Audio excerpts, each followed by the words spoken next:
Tusind tak, fordi I er kommet så mange. Det er en stor fornøjelse. Vi begge omkring i verden er folk altså bevidste omkring danske fotografers kvaliteter og status, men det er vi ikke rigtig herhjemme, og det er det, vi skal til at være nu. Og det er blandt andet baggrunden for Copenhagen Photo Festival.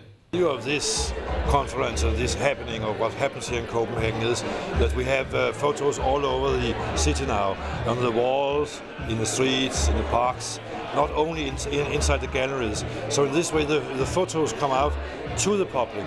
And the public can everywhere see these masterpieces which will be exhibited here in Copenhagen in the coming days.